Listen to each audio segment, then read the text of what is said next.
성경적 세계관 8번째 시간입니다. 말씀의 본문은 창세기 9장 1절에서 17절.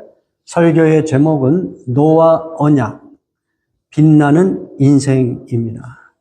창세기 4장에서는 아담과 하와가 에덴 동산에서 쫓겨난 이후 인간은 땅을 정복하는 형태로 성을 세우고, 다시 이야기하면 도시를 만들고, 목축을 치고 음악을 만들고 기계를 발명하고 엔터테인먼트를 발전시켰습니다. 이러한 다양한 기술과 문명을 발전시킨 것이 가인의 자손들의 결과물로 소개되고 있습니다. 그러나 겉으로는 멋진 도시와 문명을 개발하였지만 그 안에 하나님을 거역하고 하나님의 창조 질서를 깨트리는 그런 내용들이 언급이 되고 있어요. 예를 들어서 라멕은 두 아내를 거느리죠. 일부 일처, 한 남자와 한 여인의 부부 생활을 깨트려 버리죠.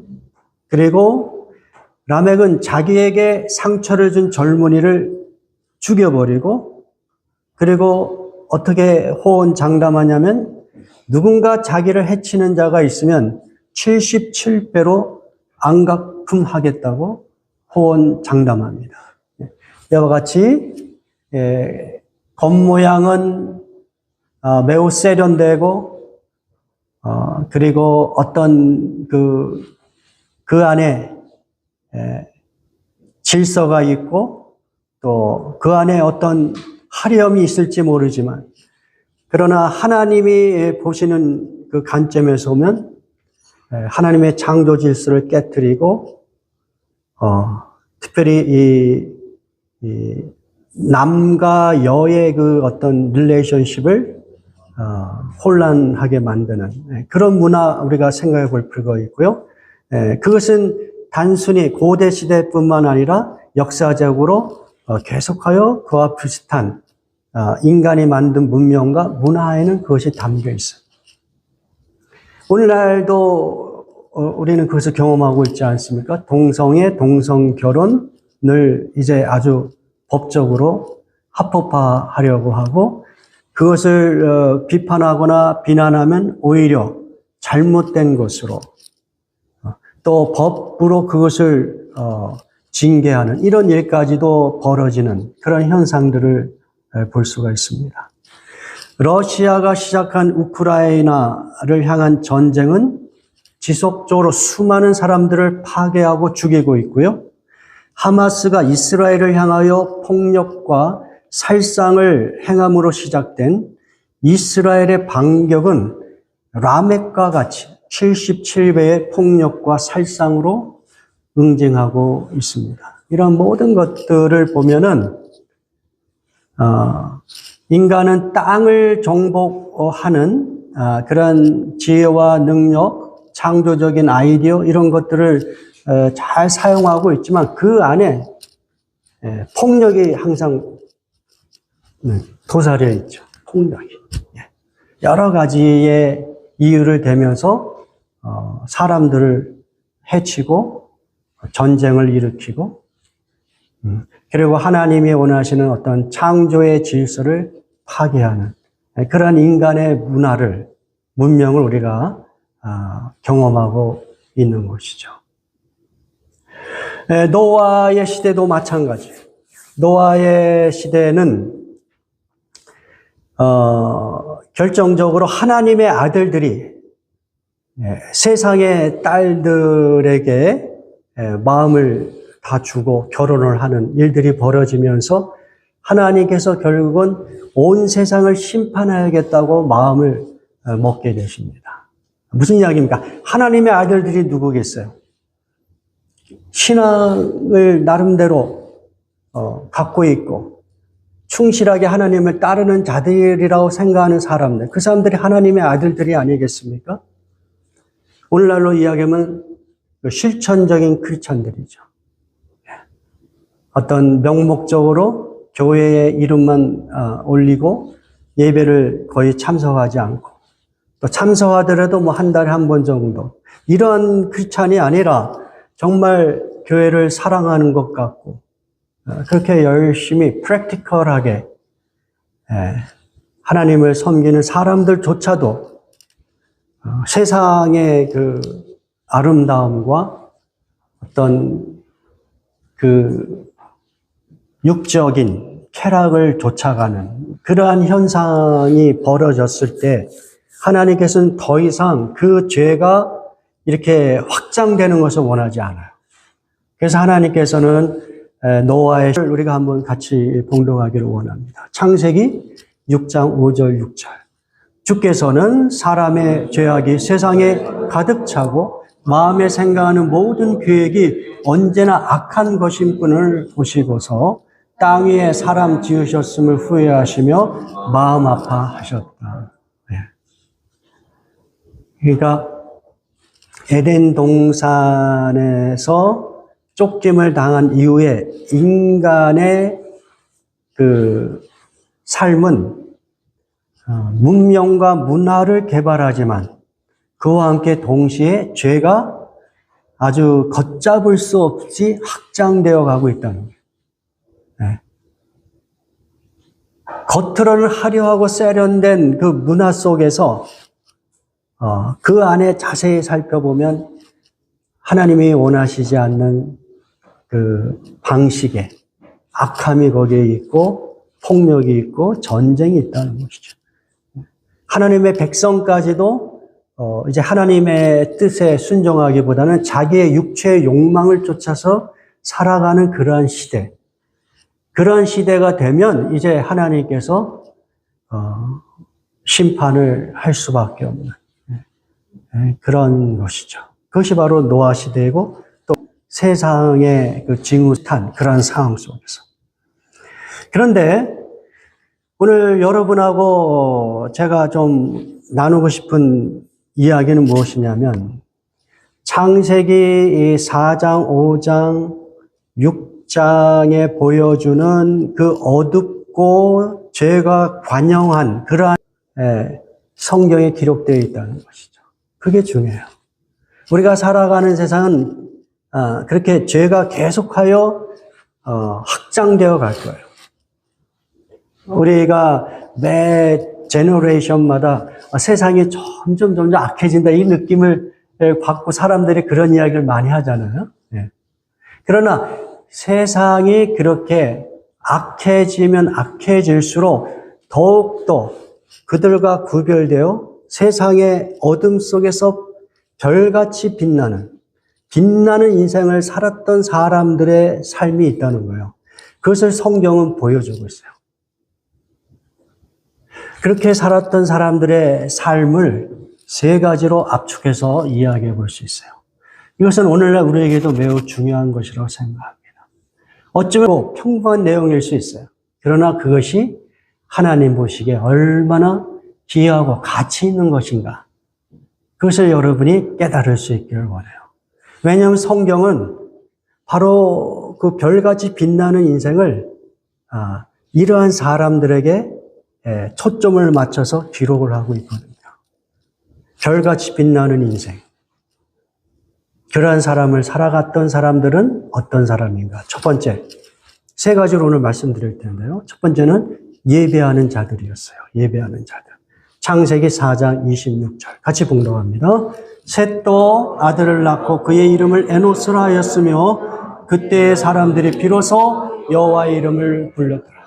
한쪽에서는 도시를 만들고 아주 멋진 문화, 문명을 만들어요. 그 속에서 사람들의 성공을 이야기하고 굉장한 업적을 이야기하고 유명함을 이야기하고 그 속에서 뭔가 이렇게 배부름을 이야기하는데 하나님의 어떤 그 관심이 아니고 하나님이 정말 집중해서 가치 있게 보시는 그 한 무리들이 있단 말이에요. 그 무리들이 누구예요? 예? 그때의 사람들이 비로소 여호와의 이름을 불렀더라. 네, 세상의 그 어두움 속에서 별같이 빛나는 모습으로 하나님을 예배하는 사람들이 있었다고 기록하고 있는 거예요. 하나님의 이름을 부르면서, 여호와의 이름을 부르면서. 다른 이름이 아니에요. 온 우주를 창조하신 인간의 창조주이신 우리의 온전한 아버지이신 여호와의 이름을 부르며 하나님을 예배하였다. 이것이 중요한 것이죠. 하나님은 오늘날에도 여호와의 이름을 부르면서 예배하는 자를 찾고 계시는 거예요. 예수님은 우리들에게 이와 같이 말씀하십니다. 요한복음 4장 23절 24절 같이 보도록 합니다. 아버지께 참되게 예배하는 자들은 영과 진리로 예배할 때가 오나니 곧 이때라. 아버지께서는 자기에게 이렇게 예배하는 자들을 찾으시느니라. 하나님은 영이시니 예배하는 자가 영과 진리로 예배할지니라. 자, 하나님은 어떻게 해요? 예배하는 자를 찾는 분이시라니까요. 세상이 AI가 급속도로 개발이 되고 어떤 세상이 될지 불확실성이 너무 커진, 어떤 경우에는 매우 두려운 그러한 미래를 우리가 살아가고 있는데, 그러한 모든 것과 별개로 하나님께서 집중하여 같이 이렇게 보시는 빛나는 인생이 있는 거예요. 그 인생이 무엇이냐? 하나님을 예배하는 겁니다. 예? 아버지께서는 자기에게 이렇게 예배하는 자를 찾는다. 예배하되 어떻게 예배하느냐? 이렇게가 뭐예요? 영과 진리로. 영과 진리로. 예. 영으로 드린다라는 말 속에 우리들의 예배가 결코 외형적인 어떤 모습, 물질적인 것, 또는 어떤 율법적인 것, 이런 식으로 드리는 예배가 아니라는 것을 우리가 생각해 볼 수 있어요. 영이라고 하는 것은 우리가 눈에 보이는 어떤 형상화할 수 있는 그런 것이 아니잖아요. 그러니까 이 영이라고 하는 것은 오직 영이신 하나님과 교류할 수 있는 영을 이야기해요. 이 영은 오직 예수 그리스도를 영접한 자들에게 주어지는, 이야기하는 것은 기본적으로 예수 그리스도를 믿는 자들이 배경이 되어 있는 거예요. 그 사람들이 드리는 예배예요. 그 사람들에게 형성된, 탄생한 영이 있단 말이에요. 그 영이 성령의 이끄심을 받아서 하나님 앞에 예배하는 것도 있어요. 진리로. 그러니까 이 사이비가 기독교의 이름을 가지고 그러한 건물과 그러한 어떤 형식을 가지고 예배하지만 그런 예배가 아니라 진리로 예배하는 것. 그래서 진리는 예수 그리스도를 가리켜요. 예수 그리스도. 다시 얘기하면 이 진리도 결국은 예수 그리스도를 믿고 거듭난 자들이 하나님 앞에 진실한 마음으로 정말 하나님 앞에 감사와 기쁨을 가지고 하나님을 경배하고 싶어하는, 하나님을 사랑하기 때문에 그 하나님께 내가 갖고 있는 가치 있는 것들을 아끼지 않고 드리고자 하는 그러한 예배, 그것이 바로 신령과 진리로 드리는 예배 속에서 별같이 빛나는 인생을 산 사람들이 누구냐 했을 때 그 사람들은 바로 예수 그리스도를 신앙 고백하고 그분을 의지하여 성령을 따라서 진실하게 하나님을 예배하는 것. 그런 예배를 끊임없이 지속적으로 주님 오시는 날까지 그 예배를 여러분이 가치 있게 여기고 드릴 때에 하나님께서는 그러한 삶을 어떻게 보신다고요? 빛나는 인생으로 본단 말이에요. 빛나는 인생. 예? 자, 두 번째, 이 창세기 4장, 5장, 6장에 걸쳐서 그 빛나는 인생을 성경은 어떤 사람에게 집중하여 설명하냐면, 에녹이라는 사람을 통하여 하나님과 동행하는 자들에게 하나님이 인정하시고 하나님이 보실 때 빛나는 인생을 산 것으로 평가하신다는 것이죠. 자, 창세기 5장 23절, 24절 같이 보도록 합니다. 그는 365세를 살았더라. 에녹이 하나님과 동행하더니 하나님이 그를 데려가심으로 세상에 있지 아니하였더라. 창세기 5장에는 아담부터 노아까지 10명의 사람들이 나오고요. 에녹을 제외한 9명의 평균 수명은 912세입니다. 노아 홍수 이전의 자연 생태계에서는 온갖 질병으로부터 안전하였기 때문에 오랜 기간 생존할 수 있었을 것이에요. 그런데 그들의 그 긴 인생을 창세기 5장은 매우 간단하게 묘사를 해요. 예를 들어서 아무개는 자녀를 낳았죠. 아주 심플한 거예요. 900년이 넘게 살았는데 그들의 삶을 그냥 이렇게 뭐랄까요? 어떤 무감각하게 표현을 하고 있어요. 예? 결혼을 해서 아무개를 낳고 그래서 아버지가 되고 그러다가 900년을 살다가 그리고 죽었다. 이런 식으로 그 삶의 묘사가 매우 단순합니다. 그런데 유독이 에녹만은 다른 그 빛나는 표현이 여기에 들어가 있어요. 에녹은 다른 사람들보다 매우 짧은 인생을 살았어요. 365년. 매우 짧은 인생을 살았지만 그는 매우 빛나는 인생을 살았어요. 그러다 보니까 그에게는 수식어가 들어갑니다. 여러분이 방금 읽으신 대로 에녹이 하나님과 동행하더니 하나님이 그를 데려가심으로 세상에 있지 아니하였더라. 이런 놀라운 그 수식어가 붙어요. 그의 삶이 한마디로 빛나는 인생이었다는 것이죠. 예? 다시 이야기하면 에녹은 하나님과 동행하는 삶을 살았기 때문에 그의 삶이 어둠 속에서 별같이 빛나는 인생이 되었다. 자, 오늘날 크리스찬들, 우리들 이 하나님과의 동행이라는 이 단어 익숙하죠? 익숙합니다. 또 우리들의 소망도 항상 매일의 삶 속에 하나님과 동행하기를 원하는 것이죠. 그렇죠? 그렇다면 중요한 것은 이 동행이라는 이 단어가 머리로만 이렇게 남지 않고 우리의 가슴으로 우리의 그 삶의 그 양식으로 이렇게 드러나야 되는 것이 중요하겠죠. 이런 면에서 에녹이 보여주는 하나님과의 동행이 무엇일까? 그것을 세 가지로 한번 살펴보기를 원합니다. 첫 번째는 무엇이냐면 하나님과 동행하였다라는 것을 현대인의 성경은 이렇게 풀어서 해석을 했어요. 그가 하나님과 깊은 교제를 나누었다.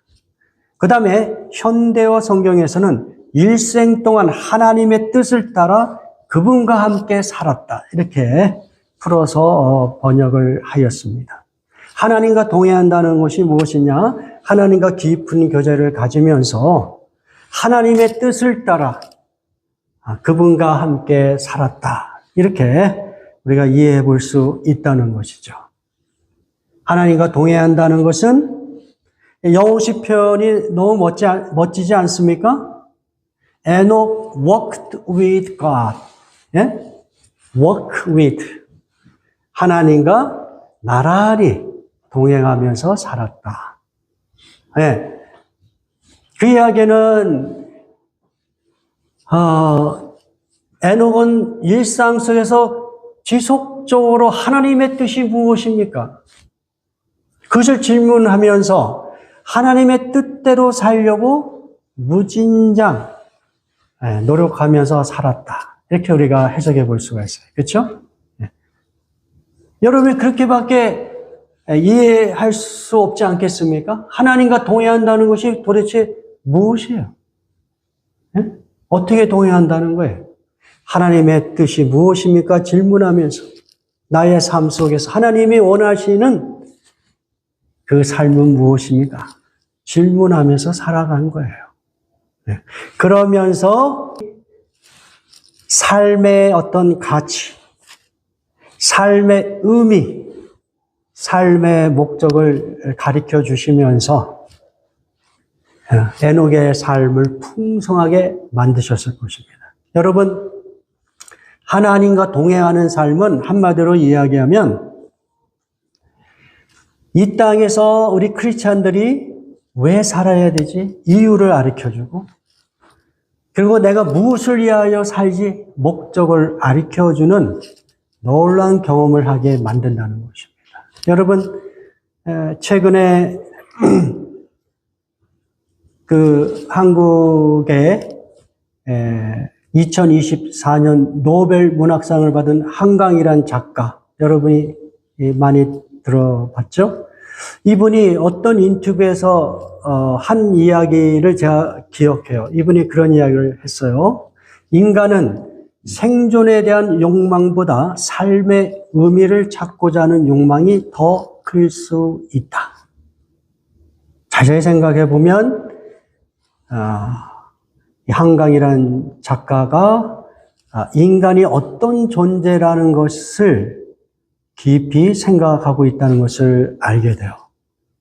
단순히 인간이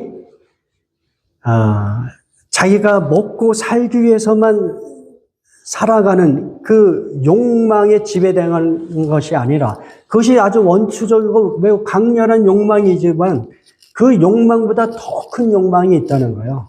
그건 뭐냐면 내가 무엇 때문에 살지?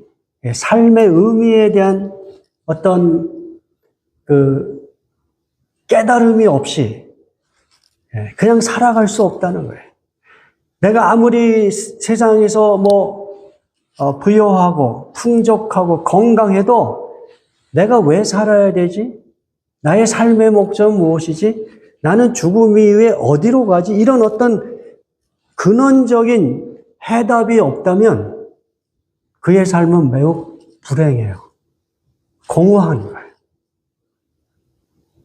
이런 면에서 이 한강 작가의 대답이 매우 의미심장한 것이죠. 생존에 대한 욕망보다 삶의 의미를 찾고자 하는 욕망이 더 큰 것이 인간이라는 거예요. 최근에 지난 10일에 발표한 2024년 미국 성서 현황 보고서에 따르면 식적인 신앙인, 명목적인 신앙인, 비기독교인보다 훨씬 높은 점수를 받았다라고 이렇게 발표하고 있습니다. 무슨 이야기냐면 영어로는 levels of flourishing 이라고 표현된 인간의 번영, 인생의 의미와 목적의 영역에서 누가 더 그것을 깨닫고 그것을 삶 속에서 적용하며 사는가 했을 때 실천하는 기독교인이 불신자보다 훨씬 더 높은 점수를 기록했다는 것이죠. 아까 제가 이야기한 형식적인 항목에서 신체적 및 정신적 건강 영역에서도 마찬가지예요. 실천하는 기독교인들이 훨씬 더 높은 성적을 기록하고 있습니다. 또 행복 및 삶의 만족도 영역에서도 똑같아요. 무슨 이야기냐면 이 보고서가 우리에게 무엇을 이야기하냐면 형식적인 기독교인들보다 또는 비기독교인들보다 신체적인 건강, 정신적인 건강, 그리고 행복과 삶의 만족도 모든 면에서 훨씬 더 뛰어난 생활을 하고 있다는 그런 발표예요. 근데 저는 이 발표가 그럴듯하다고 생각을 해요. 그럴 것 같아요. 그럴 것 같아요. 자, 그런데 이 발표에서 제가 이제 이런 질문을 하는 것이죠. 그럼 무엇이 이런 차이를 만들어냈을까? 실천하는 기독교라는 게 도대체 무엇이냐 했을 때 저는 이런 어떤 차이를 만들어낸 가장 큰 항목이 무엇이 하려고 하는 그러한 동기부여를 만들어낸 것이 무엇인가 했을 때 그것이 바로 삶의 의미와 목적을 분명하게 인식하였기 때문이다. 이렇게 해석을 하고 싶어요. 무슨 이야기입니까? 오늘날 왜 우리는 하나님과 동행하기를 원합니까? 왜 우리는 하나님의 뜻을 질문하고 그 뜻대로 살기를 원합니까? 왜 그래요? 우리는 그 속에서 삶의 의미와 목적을 경험할 수 있기 때문에 그런 것입니다. 그래서 빛나는 인생을 살아간 사람은 하나님과의 동행을 통하여 삶의 의미와 목적을 분명하게 캐치하면서 그들의 삶의 환경이 때로는 부정적이고 매우 열악할지라도 그 삶의 의미와 목적이 있기 때문에 어떻게 해요? 그 삶이 풍성한 거예요. 플러리싱한 거예요. 예? 매우 풍성한 어떤 영적인 그러한 풍부함을 경험하며 살 수 있는 것이죠. 두 번째, 이 하나님과의 경험을 통하여 에녹은 무엇을 경험하냐면 죽음을 맛보지 않고 영생을 얻는 그 경험을 하였다는 것이죠. 히브리서에 보면은 히브리서 11장에서 에녹을 설명하는데 에녹은 죽음을 맛보지 않았다. 이 이야기는 오늘날 크리스찬들에게 동일한 적용을 할 수 있는 귀한 메시지인 것이죠. 물론 우리가 육신적으로 죽음을 피할 수는 없지만 그러나 모든 크리스찬들은 예수 그리스도를 통하여 영생의 소망을 가지면서 단순히 이 땅에서의 삶이 아니라 훨씬 더 질적으로 탁월하고 양적으로도 비교할 수 없는 그러한 영생을 경험하며 살아갈 수 있는 그러한 소망을 가지고 살게 되는 것이죠. 하나님과의 동행 속에서 우리는 이 영생에 대한 소망을 가지면서 살아갈 수 있는 힘을 얻는 것이죠. 세 번째, 하나님과의 동행 속에서 에녹이 우리에게 가르쳐주는 메시지는 뭐냐면 믿음으로 하나님을 기쁘시게 하였다는 것이죠. 믿음으로. 자, 이 부분 히브리서 11장 5절, 6절 같이 읽어봅니다. 시작. 믿음으로 에녹은 죽음을 보지 않고 옮겨졌으니 하나님이 그를 옮기심으로 다시 보이지 아니하였느니라. 그는 옮겨지기 전에 하나님을 기쁘시게 하는 자라 하는 증거를 받았느니라.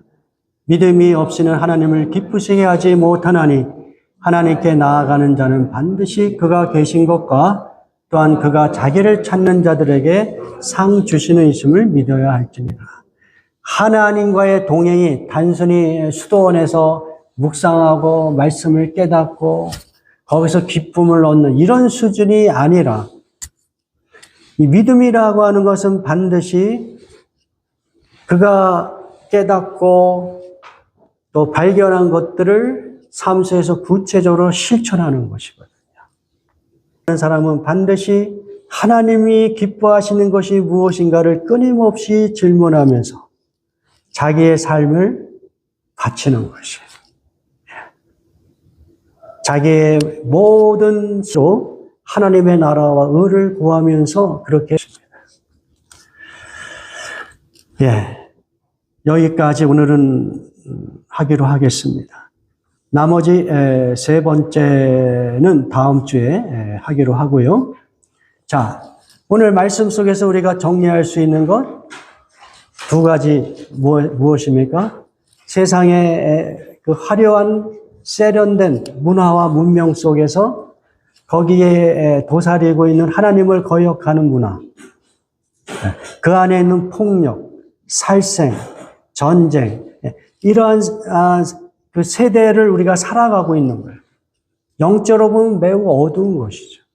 이 어두움 속에서 별같이 빛나는 인생을 사는 사람들이 있고, 그것을 성경은 주목해서 매우 심플하게, 어떤 면에서 매우 간단하게 묘사를 해요.